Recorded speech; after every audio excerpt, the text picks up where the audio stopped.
act according to the ball in merit. So I think that worked out pretty well today. Sanju, there are so many places we could take this conversation, but you've exerted yourself and you've had a great day. Thank you very much for your time. Thank you so much, sir. Thank you so much. एक गजब की performance और राहत की सांस कितनी है संजू सैमसन की उस चेहरे की अब दिख रही मुस्कुराहट से अंदाजा लगा सकते हैं। ऑब्वियसली मीन्स द वर्ल्ड जैसा उन्होंने कई बार अपने अपने तरीके से कहा। उसके अलावा जो विकेट के हर तरफ से उन्होंने रन बनाए, स्पिन के खिलाफ हमने देखा स्ट्राइक रेट 180 182 का, पेस के खिलाफ उनकी भी अच्छी खासी खबर ली।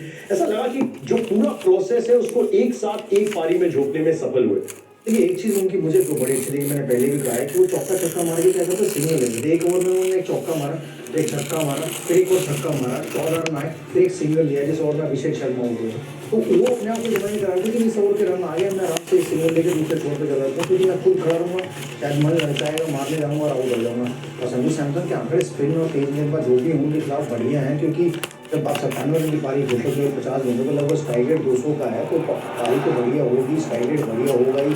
तो खास बात उनकी मुझे लगी कि स्ट्राइक रोटेट करे तो पैनिक नहीं होता। कभी जब आउट हो रहे थे बल्लेबाज तब भी वो पैनिक नहीं होता, भी आराम से खेल रहे थे, ईजिली चौका लगा रहे थे। तो ये मालूम था कि अगर छोटी मीटर में कट मार दूंगा, पैर में मीटर फ्लिप मार दूंगा, लेंथ मीटर में सामने मार दूंगा। तो वो कैलकुलेशन थी कि मेरे एरिया कौन से उस एरिया में पड़ी तो मैं वहाँ पर रुकूँ मारेगा, वहाँ शॉट मारूंगा, चौका चौका।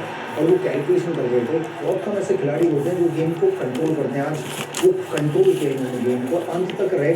जब चौके की जरूरत थी चौका लगाया, जब छक्के की जरूरत थी छक्का लगाया। कमाल की बात है संजू सैमसन। एक चीज और कि कई बार जब इस तरीके से बैटर्स इन द जोन होते हैं और उसी मैच फिनिश कर पाते हैं, उन्होंने ग्रेड्स की बात की अपने उस इंटरव्यू में, तो क्या लेंथ जल्दी पड़ पाता है बैटर या इसलिए थोड़ा सा और बेहतर दिखता है? कुछ दिन ऐसे होते हैं जहाँ पे ऐसा लगता है कि बैटर अलग सरफेस पे खेल रहा है, संजू को लगा तो लेकिन लेंथ तो जल्दी पड़ता है, बट वो अज्यूम करता है कि अब अगली बॉल बॉलर यहाँ डालेगा, वो वहीं आके उसके लिए तैयार रहता है जब वो अच्छे फॉर्म में होता है, अच्छी बैटिंग कर होता है। क्योंकि वो भी बॉलर के माइंड को पड़ा होता है कि अब मैं छोटी बॉल में चौका मारा, वो कोशिश करेगा लेंथ डाले मेरे बॉडी में डाले या बिल्कुल फुल दे, मुझे एलिवेशन वाली बॉल में मुझे एलिवेशन मिले। तो वो आपका दिमाग जब चलता है जब आप रन बना रहे हो, तो वो नेक्स्ट बॉल वहीं आती है जब आप एक्सपेक्ट कर रहे हो। तो इसलिए आपको पता है फिर आउट होने के चांस कम हो जाता है कि यार मेरा चौका छक्का आ गया, मैं आराम से एक रन लेके दूसरे को स्ट्राइक दिया।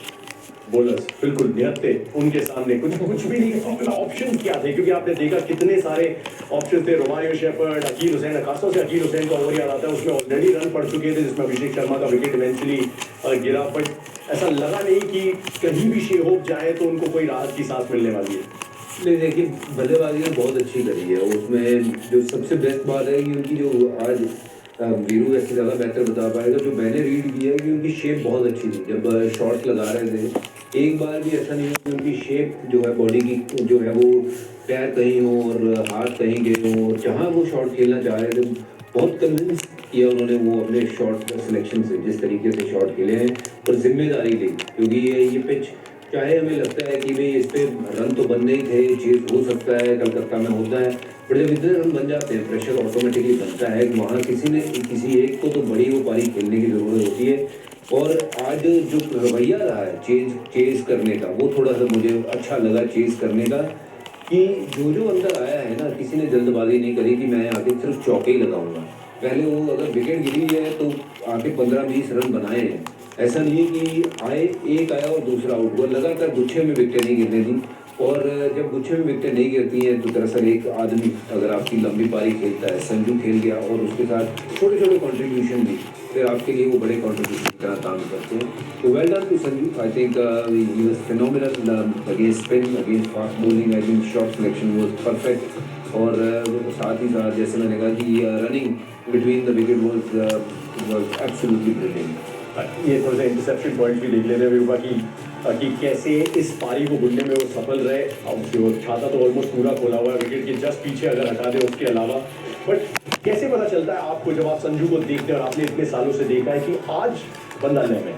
देखिए आज पैनिक नहीं होने देंगे। आमतौर पर ना वो कुछ एक ऐसा अटपटा शॉट खेलते हैं जो खेलकर आउट हो जाता है। आज एक बार भी ऐसा नहीं लगा। हमेशा क्रिकेटिंग शॉट खेले उन्होंने ज़्यादातर, कि फ्लिक का छक्का मारा है, स्वीप का छक्का मारा है, या कट का चौका मारा है, सामने छक्का मारा है। तो वो क्रिकेटिंग सारे शॉट थे। आज कोई उल्टे सीधे शॉट नहीं थे कि कदमों का इस्तेमाल करके कोई रूम बना के मार रहे हो। तो जब आप ऐसे फॉर्म में होते हो तो फिर आपकी जो फोकस है वो बहुत बड़ा होता है। आज संजू को देखोगे तो बड़े करीब से बॉल को देख रहे थे, वो according to the ball shot मार रहे थे, जो कि देखकर बड़ा अच्छा लगा।